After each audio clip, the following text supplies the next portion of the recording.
Tonight on the show, we've got the new Doctor Who. I wonder if the TARDIS is really bigger on the inside. Let's have a look. Oh, yes it is! Let's start the show!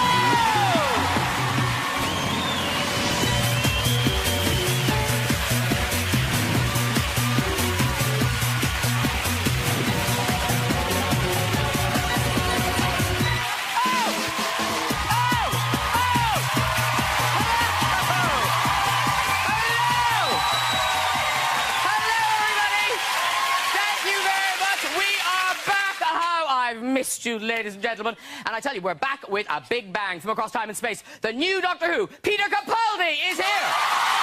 He's good, isn't he? He's good. Bond girl and graduate of St. Trinian's, Gemma Arterton is on the show. We love Gemma. And Hollywood has come calling Oscar-winning star of Training Day in Philadelphia, Denzel Washington is here. We've got music from hot new singer-songwriter George Ezra, ladies and gentlemen. Oh, he a baby. He a little baby. He's like a child. Now, Denzel Washington, of course, famous for his action films, Unstoppable with that runaway train, Flight with a crashing plane in it, Deja Vu with the exploding ferry. Basically, what I'm saying is, if he sits next to you on the bus, get off it. Just get off. I will be talking to Denzel about his new film, The Equalizer. Now, he plays a retired soldier who's now working in a DIY store. Now, it's more exciting than that makes it sound. I'll tell you, more happens. The story unfolds. Now, there he is. He's just attacked someone with a hammer.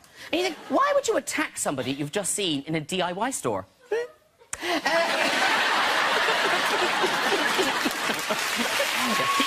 moving. Gemma Arterton, she'll be telling us all about her new role in the West End musical Made in Dagenham. Now, it's set in the 60s at the Ford factory in Dagenham, Essex. And, of course, back then, Essex was famous for churning out escorts in a production line. Well, sort of still is. You can get any colour you want, as long as it's orange. Made in Dagenham is a lively musical romp set in the swinging 60s. Here's Dagenham in the 60s. Yeah, the only thing swinging there was this. I'm going to say, kudos to the team for finding a picture of a wrecking ball that didn't have Miley Cyrus glued to it. Gemma always looks so glamorous on the red carpet. Now, the thing is, not everyone can pull off an outfit that has a nude-coloured stripe through the middle. Did you all see the ladies' Colombian cycling team?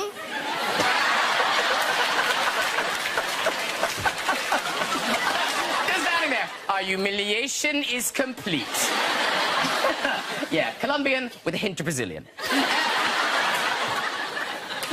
Hey, and a big first-time welcome to Peter Capaldi. Yeah, I tell you, there he is, the new Doctor. Looking so cool there, isn't he? Very cool. But I will be posing the question, what were you thinking when we look at some of his early modelling pictures? That is a genuine picture from his portfolio. That's casual wear. There's also formal wear, ladies and gentlemen. Well, that isn't awkward at all, is it? Have you all been watching the new Doctor Who series? You watching it, yeah? It's good, isn't it? I tell you, the first episode, so much action. Oh, look at that. A dinosaur loose in Victorian London. Mind you, it does look ridiculously out of place.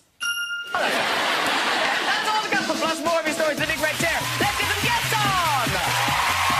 Later we'll be having music from the brilliant George Ezra. But first, Norton hears a Who. It's Peter Capaldi!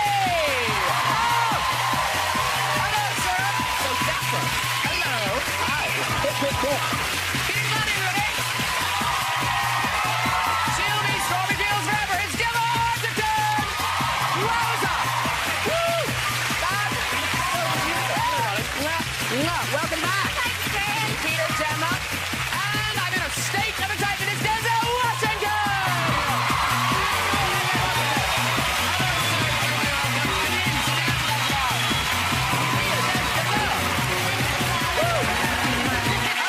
The business. They are loving that couch. Welcome back, sir. Thank you. Welcome back, Gemma. And, of course, it's a tradition. A first-time welcome to the new Doctor Who, Peter Capaldi. Yay! Thank you very much. Are you familiar with the whole Doctor Who fuss about Doctor Who? No. Well, let me explain. So, Peter wasn't Doctor Who, now he is Doctor Who, and obviously you talked to previous Doctor Who's, but nothing can prepare you. So are you enjoying being Doctor Who? I love being Doctor Who. It's absolutely amazing. I wake up in the morning and I'm Doctor Who. I go out to the shops and buy a pint of milk, I'm Doctor Who. I go and get the papers, I'm Doctor Who, and everywhere I go, I'm Doctor Who, and people smile at me, and people are pleased to see Doctor Who, who's far more interesting and exciting than I am. But Denzel's new movie is set in a big DIY superstore. Yeah. And didn't you go... Was it one of those shops you went to the next day? Denzel charmingly doesn't know anything at all about Doctor Who and was asking me what the TARDIS was. Or what is it? TARDIS. Yes. It sounds wrong when you say it. TARDIS. But the day after I was announced as Doctor Who, which is sort of quite a big deal in this country, I went to buy a light bulb, because a light bulb had obviously had gone wrong in my house. And I went into there was an old hardware store, like the old, do you know the 4 candles kind of sketch? Oh, yes. One of those ones. I went in there to buy this light bulb, and a bloke came out from behind the counter with a sink plunger stuck to his head like that. He said, I sold it. Can I just say, though, you know, because you were, you know, in the thick of it. Yeah. As Doctor, you were quite sweary and quite out there. Yeah. So, do you have to be very careful meeting people in the street now? Yes, of course, yes, because Doctor Who doesn't... I played a character who was a spin doctor for the Prime Minister, who swore all the time. And really used very, very, very rich language. Yes, the worst sort of language. But fans of the show would come up to me in the street and say, swear at me, please, please swear at me.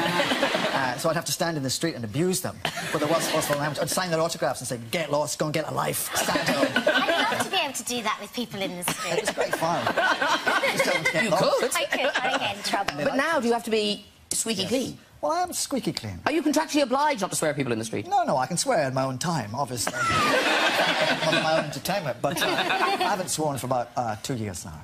I said I believe you. Listen, we'll talk more about Doctor Who later, plus Gemma's new musical. But let's start tonight with Denzel's new movie, The Equalizer. Yes. I've seen it. It's fantastic. It's I mean, it's one of those movies. It must be a pleasure to talk about because it is such a crowd pleaser. Yeah, it's a proper big people punching the air and cheering at the end. It's fantastic. And now it just borrows the name, really. From Basically, from the name and the basic idea that he helps people who need help. And I'm guessing there's more planned. We got to get this one out first. You know, they talked about that, but that's up to the people. If the people decide they want... The people? Well, it is. I mean, that's the last part of a movie or a play, is the audience. Or like your show. I mean, you couldn't just do it here by yourself. I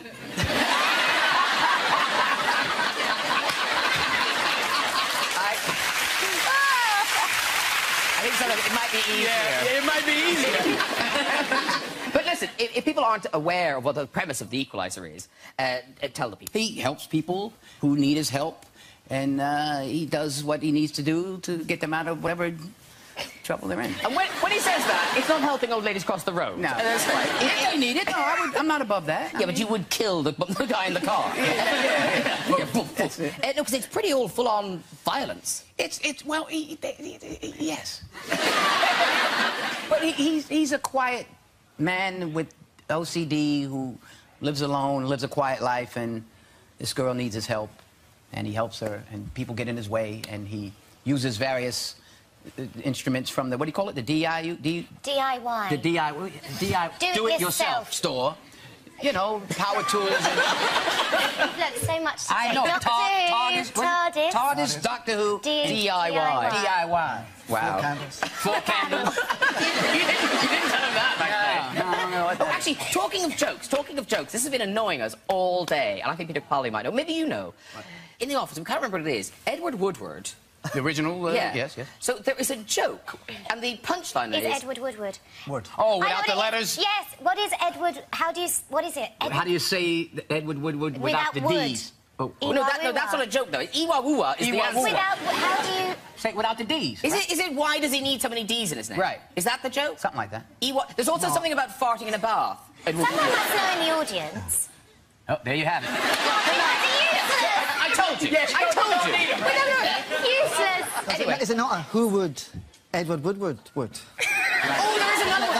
That's another joke. It's a kind of rather racy situation that is posited. Now, do you have this in England? How much wood would a woodchuck chuck if a woodchuck could chuck wood? Yeah. He'd chuck how much wood as a woodchuck could if a woodchuck could chuck wood, but he can't? I'm just asking. You know, we got a couple of things in America. I'm so impressed. Do you say that? No, you don't have that. You've had a long day of press. That's all I got. I'm amazing you can string any words together at all. We've got a clip. We've got a clip for The Equalizer. By the way, The Equalizer is open tonight. It's open nationwide tonight. This is basically you showing off some of your special skills. This is a, you know, a don't mess with Denzel. Uh-oh. Is it just you, or are we waiting for someone else? I'm sorry, what? Your hands. If you really worked the power lines down there, your hands wouldn't look like that. I know we gotta be waiting for somebody else. Hands where I can see him. We take a little walk across the street, me and you. Black Denali. Here we go. He varies from these instructions and I'm gonna kill you, understand? Stand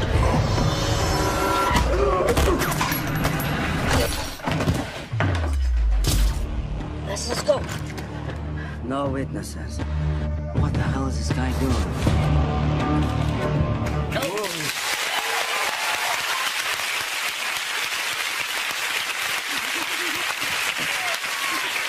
And I actually read the book. No, you know, we had like Navy SEAL guys, expert killers, and we were using everything, books and, you know, like... So are these real things, like the Navy SEAls training? Yeah, they showed me what to do with a book and how to... That looked impressive. He flapped me to death. But listen, Gemma Arthur beside you, we've seen you, you know, in films, being kick-ass and doing stuff, but in life, you're quite, well, I was going to say rough, but not in that way. Just... like the horse riding thing sounds amazing. Yeah. So tell us what you can do on the horse. I can do trick riding and stunt riding. How long did this take, by the way? So I learnt to ride I did sort of like a month's training, and then I got a bit obsessed with it and started, you know, doing trick riding. So I guess within like a couple of months. So Prince of Persia, you do all that horse riding yourself? Yeah, there was a riding double as well for really dangerous stuff, but I did do a big stunt, which I'm really proud of. Tell us about this. So, there's a bit where a horse, a massive, big old black horse is galloping towards me, and I pull myself onto the horse whilst it's in gallop from standing. So basically, you hold onto the horse's reins, and you, while it's galloping, jump up onto it and gallop off. And I trained for it for a long time, you know, for days and days and days and days and weeks. And then when it came down to it, it was this big Disney movie, so it's very expensive. And I said, you know, I can do that stunt. I've practiced it to the producers. And they went, no way, you're not doing it. It's too dangerous. And I was like, I've been practicing for weeks. And I had a and they were like, for God's sake, all right, she can do it. And I did. And it's in the movie. And obviously, everyone thinks it's the stunt double, usually, unless you do something like this. Gallop, gallop. So, you know, how you doing? Because, Denzel, you are now going to be doing this. A Western, yeah. Are you learning to ride now? October 1st I start. 5 or 6 months of riding. Wow, you're going to be great. It's such a great opportunity. I gotta, wait, let me... I'll come and help. Yeah, that's the one, yeah. You've got the best tip. The Magnificent Seven. We're going to look for that movie. Yeah. I'm gonna do it. I may not make the film. You get the credit, absolutely. You know, someone told me, too, in the old days, they would put little trampolines for guys, like in the Westerns, and they bounce off of it and jump right up on the horse to make it look like they... Oh, so that's why they just match it. Yeah. So you'll see that as well.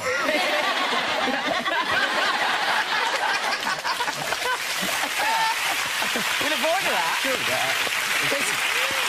Peter Capaldi, you've done some very dangerous things over the years. Didn't you? Wasn't it quite recently you had an injury?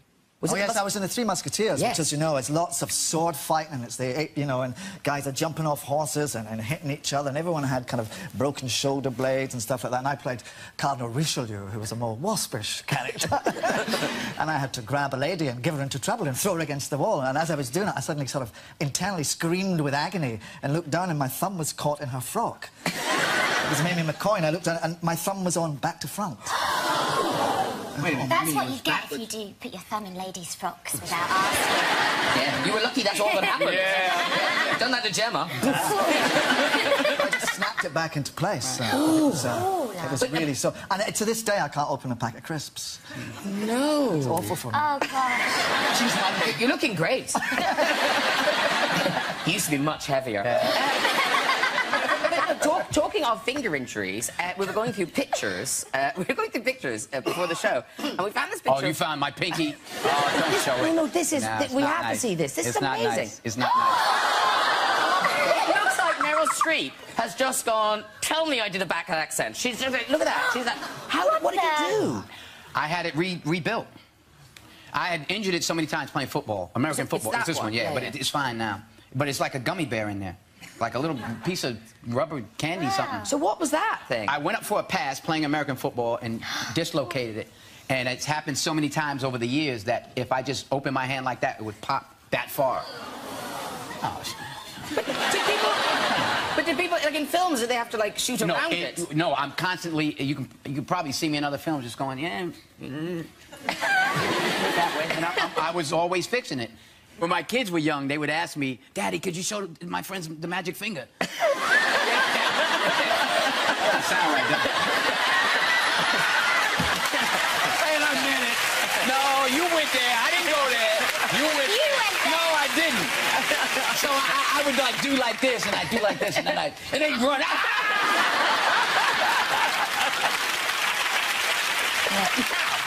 Gemma Arterton, award-winning actress, kick-ass movie star, and now treading the boards in a new musical, which is really, it's so exciting, a brand new musical. It's Made in Dagenham, which sometimes you hear about things being made into musicals and you kind of think, was that a good idea? But this is clearly a very good idea. It is. It's such a rousing, great story. Yeah, well, it's because it's based on real events and it's about these women that are so normal and charming and real and did something extraordinary. They got the Equal Pay Act sort of into the system and they're just these lovely ladies from Essex. I should tell people, by the way, it opens in the West End on the 5th of November. That's the big glitzy night. But then the previews are from the 9th of October. That's what, so I've settled the good thing. And in the real story, so they get equal pay in the Ford factory in Dagenham, but does that open it up for women across the country? Yeah, well, what happens in our story is slightly different to what happened in real life. They sing? Yeah. I'm sure the girls sang as well in real life. But yeah, it really opened it up. They were the first to get equal pay in the workplace, and it set up the whole Equal Pay for Equal Work Act, which was already instrumental in America at the time, but not in the UK. So if a man's doing the same job as a woman, they should be getting equal pay. So that's what these women did, and so it was huge. And have you been back to Essex? So have you met the women? Are they around? The women are actually here tonight. Oh. Come and wave your hands, ladies. There they are. That's amazing. It's Gwen, Eileen and Vera. So is it Gwen, Eileen, Vera? Yes. Yeah. And presumably you saw the movie. Have you seen any of the workshops of the musical yet? Yes. A part of it, yeah. Eileen doesn't seem that keen. I saw a bit of it, yeah. Not sure I sit there the whole thing.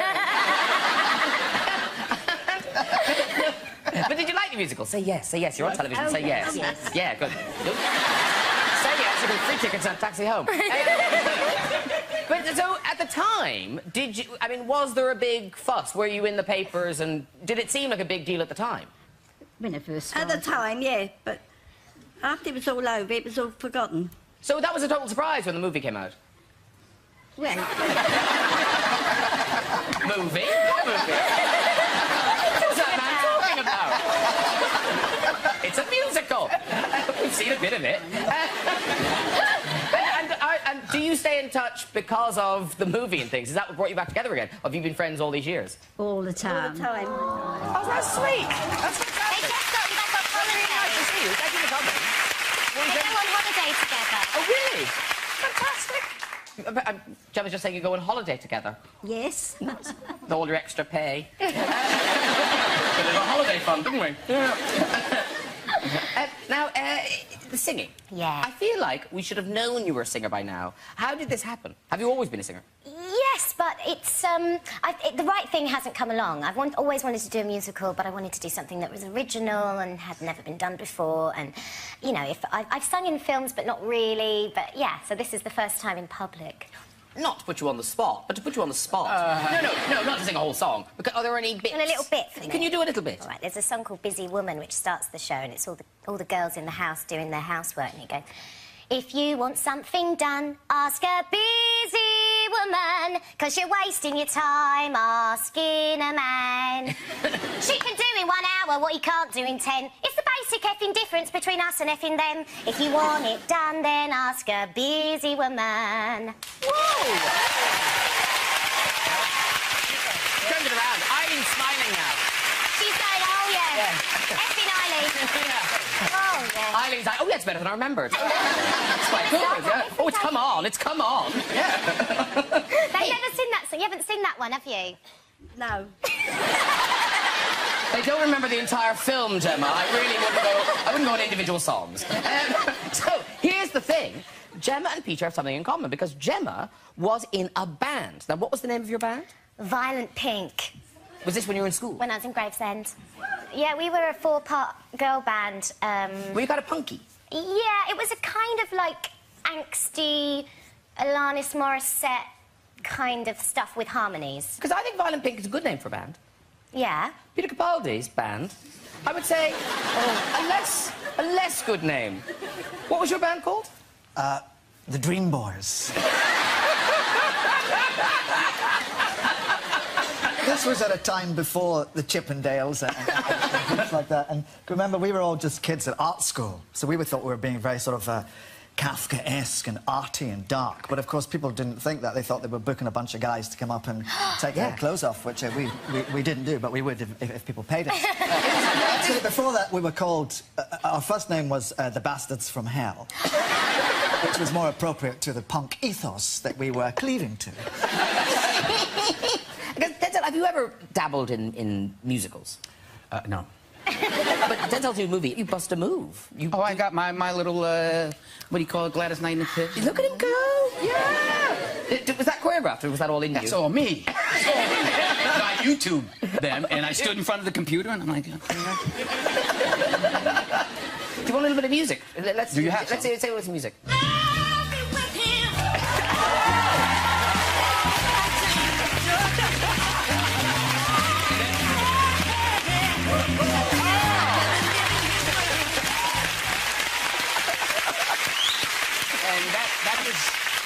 That's as violent as the film is.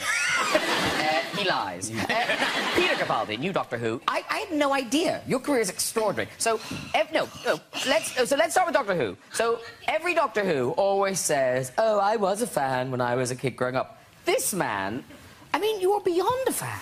Oh, God. I know, because none of this would have come out. None of this would have come out. My total geekness, my total anorakness as a child, as a teenager, would have been left No, the good thing is, your letters... Oh, no. There's a letter...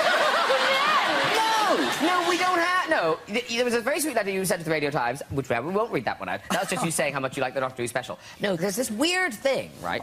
So there's a Doctor Who fan club, and the guy ran that, Keith Miller, he put... This is volume 1. You can imagine the size of his anorak. This is volume 1 of the... This isn't the story of the Doctor Who. This is the story of the fan club, volume 1. So Peter decided he was... no, there was a fan club, and Peter decided he should be the head of the fan club.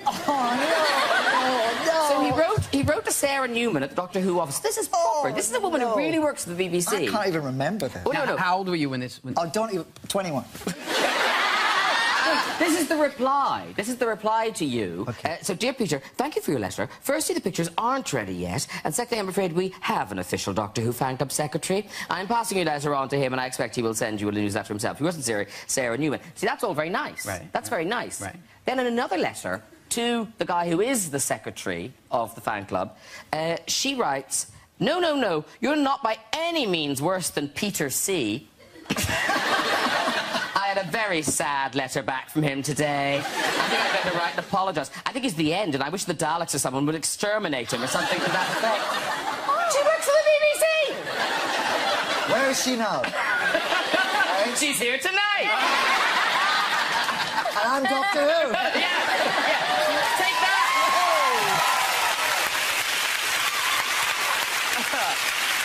That's terrible. I can't imagine the BBC let that happen. That's terrible. But how annoying must you have been? I wish something would kill him. You know, despite all that stuff of being a kid, I loved Doctor Who when I was a kid, and then you reach an age when you get involved in sex and drugs and rock and roll, and you move on, and you sort of, you know, you have a life. I mean, as I say, I spent a lot of time drinking. A lot of time drinking and eating curries and getting very confused, which is where the modelling comes from. Where? So the modelling, I so don't understand the modelling. So this picture, I sort of understand. I kind of, that one, I mean, awful as it is, it sort of makes sense. This next one, was the cameraman blind? What? Like, that is. I don't know what that's about. That isn't a pose at all. I know. Why can't I even put my elbow on the stool? There's something going on. That's just being an idiot. That's just being, you don't know anything. You know, I don't know. Nobody gives you a book to say this is how you become an actor, this is what you do. You're just an idiot, you know, drinking lager and having curry, and people say, now you're an actor. Did you send those pictures out to people? No, they were nothing to do with me. It was a popular daily newspaper. Oh, so they were published? Yes. I just assumed that was you trying to be a model. No, they were published. They were published. Obviously, I was a style icon. Then, so you look at that picture, and you think, clearly... He's finished. He will never be troubled by success. You could put a big stamp guarantee loser on it. What an amazing moment, then, all these years later, when you're sitting in a dressing room waiting to walk on the set, to be Doctor Who. Yeah. That must have been mind-blowing. Yeah, it was amazing. It was wonderful. It was a great gift and privilege and great fun. It's brilliant. And didn't you have to pretend not to know how to use the TARDIS when you got the part? Weren't people trying to explain to you how to do it? Well, everybody, you see, they don't... All the stuff that you've just read out, they didn't know. So I go on the set and guys say, what do you turn that switch there, that switch there, this is that. I said, I know how to work this. You don't have to tell me how to work it. I know. And what's that? This is one of those weird coincidence-type stories. You're in the Czech Republic when you find out. What's that sweet story about? The story is that it's very secret when you become Doctor Who. Because there's still Matt Smith, who was wonderful, he was still being Doctor Who. So they keep it a secret when there's a new Doctor Who. But I knew I was cast, but I wasn't allowed to tell anybody. And I happened to be, you know, being Cardinal Richelieu in the Musketeers in the Czech Republic. And we moved, we were filming, and then we moved to the north of the Czech Republic to a place called Moravia, to a very small town there. And we were filming this scene, and I was in all my resplendent kind of Richelieu dark cloak and stuff like this. And there was a little lad who was playing a page boy, and he came in and started talking to me, and he couldn't speak English very well. He said, I love you as Doctor Who. You love me as Doctor Who? And he said, yeah, I love you as Doctor... I thought, how can he know here? I can't even tell anybody on the production. And he said, I loved you in the episode about Pompeii. And what he was saying was, he loved me in an episode of Doctor Who, because I had been in an episode with David Tennant playing a character in Pompeii. I said, do you like Doctor Who? He said, I love it. He said, I'm a Whovian. And I thought, I've stumbled across the only person in the Czech Republic who knows this show, and he loves it, and he's standing next to the new Doctor Who. Oh. And he doesn't know. Did you say? Yeah, I was going to say, did you tell him? No, I said nothing. I said, have you got a picture? Have you got a phone with a camera? He said, I haven't got it on me. I said, go and get a camera. You should have your picture taken with me. That is so sweet. He wasn't very interested in doing that. Now, listen. Peter continues as Doctor Who on Saturdays at 8:30 on BBC One. And yes, we have a very exclusive clip. This isn't from tomorrow's episode. This is from a week tomorrow. And presumably you can't tell us anything about this. I can't remember anything about it. Well, let's all enjoy this exclusive clip of next week's Doctor Who episode.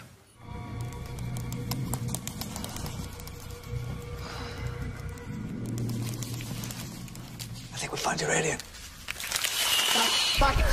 We need a door! A door! Here! The door's locked! Come on! There's no power to work it! Doctor! Stay still. It's sensing movement. It can't see you. Fast movement. There must be another exit through there.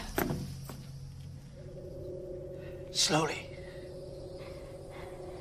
Slowly. Head to that exit. Slowly, slowly. Slowly, slowly.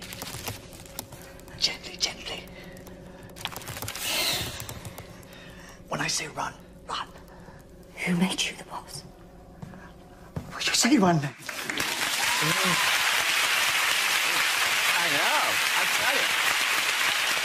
Right, before our first stories of the series in the Big Red Chair, it's time for our musical guest. This young man's debut album is at the top of the charts, and his first single, Budapest, went gold in 5 countries. Tonight, performing his second single, Blame It On Me, please welcome George Ezra!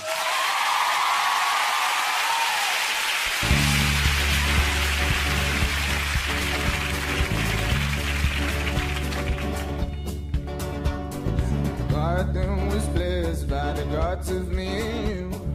We 80 years for to find ourselves some truth.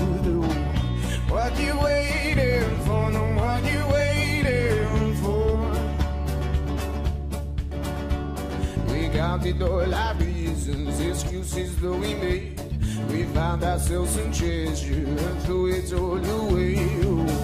What you waiting for? No, what you waiting for?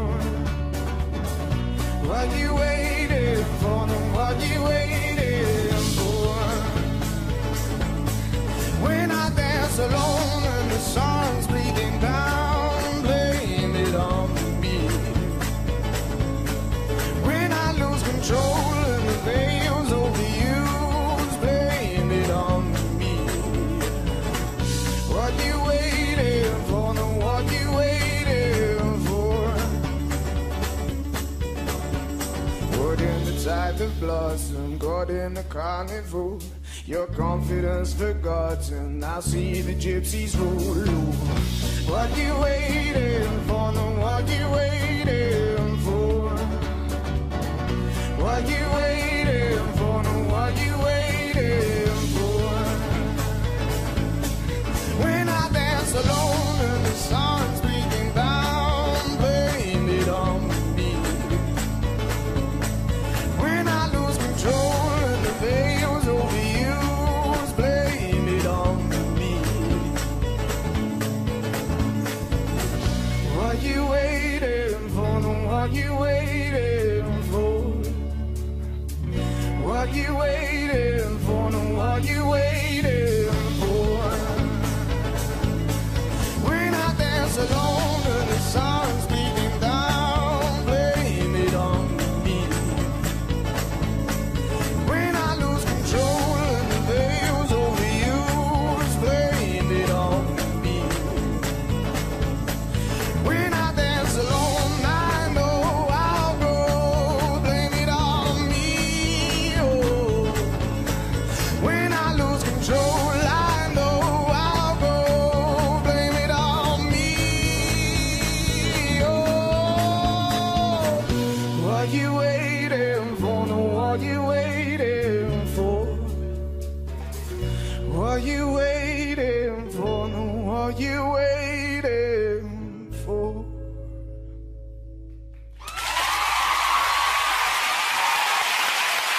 George Ezra, everybody!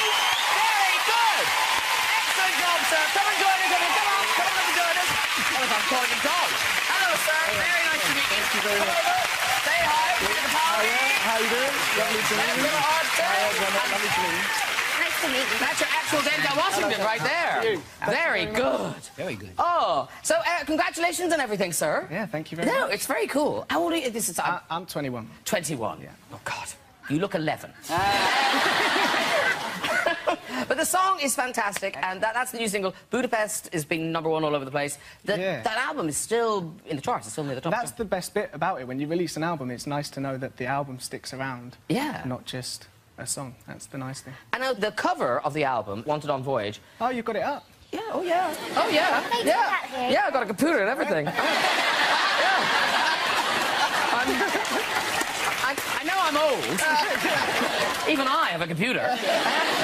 So, no, it's clever. So this is, obviously, that's you in the middle there. That's definitely And me, then yeah. who's everyone else? So these people So you know? everyone, no, surrounding it is my family and friends. They're all dressed up as different people. Who's that in the curlers? Well, you kind of ruined it there because she's not family or a friend, mate.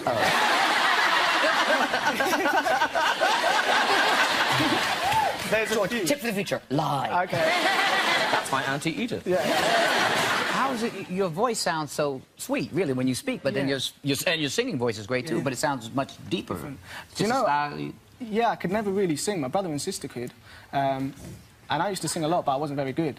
And then I remember reading the back of a Leadbelly album, and he said, no, it said on it, Leadbelly's voice was so big you had to turn your record player down compared to other records. And I thought, oh, having a big voice would be fun. And I tried it, and I could do it. Wow. So I didn't ask any questions, I just continued to do it. And I'm so pleased to say that the Eurovision Song Contest played an enormous part in your success. Yeah. So what happened was a lot of the album was written while I travelled around Europe by myself, about just over a year ago, I think. And I stopped off in Malmo, and it was the Eurovision Song Contest final in Malmo. Now, I'd never seen it before, but I'd been put in touch with these girls that lived in Malmo, so I was with them, and they said, let's... and they said we should go and watch the Eurovision. You could watch it in parks and stuff. OK. You can't buy alcohol after a certain time in Malmo, which was an issue, seeing as we were watching... Yeah, it's something you need to be drunk to watch. Exactly. Found myself, I find myself. Honestly, I mean, yeah, it helped. We found this guy very kindly sold us a bottle of rum in the park, and the bottle of rum ended up inside me, and I missed my train the next morning. I was meant to be going to Budapest, and I missed my train. So Budapest was the only city that I was meant to visit that I didn't make it to. So then I wrote a song called Budapest, a list of things I didn't have. And trying to tell someone from Hungarian press that the song Budapest has nothing to do with Hungary is impossible. Honestly, it kills it every time. Have you stayed in touch with the girls in Malmo? Loosely, yeah.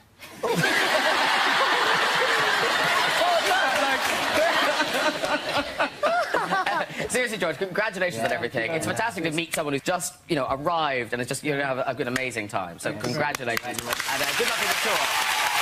Right, before we go, let's have our first visit of the new series on the red chair. Who's up first?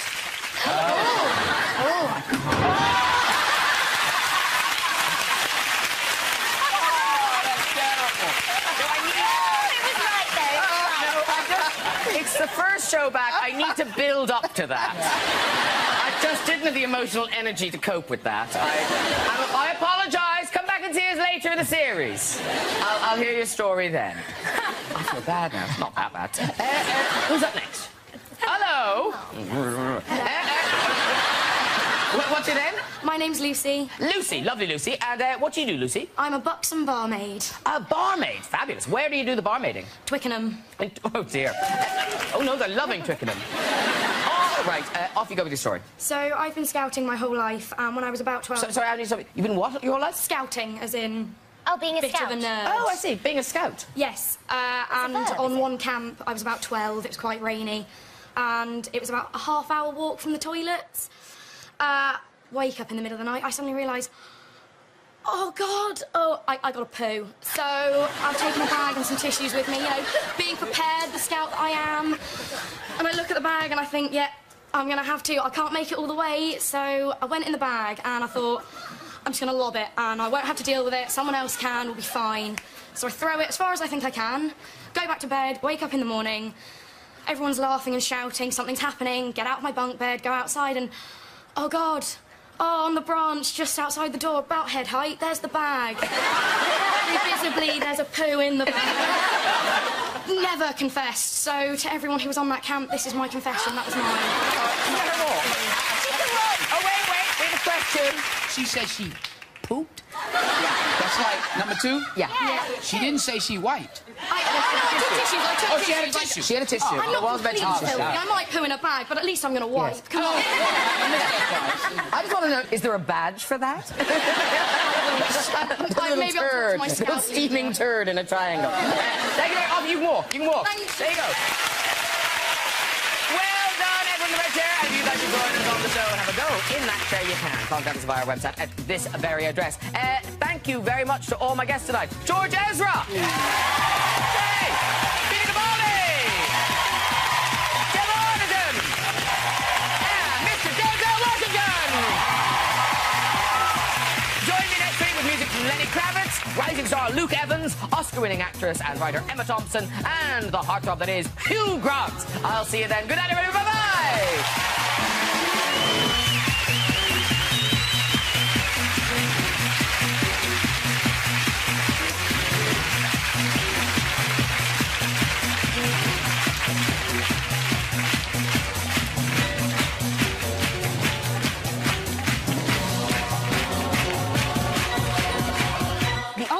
about older dating, the only good thing for the women in the audience, because everyone thinks you're old, are there no one-night stands? Because just to get the old guy out of the car, into the house, up the stairs, on you, off of you, re-diapered, back in the car, and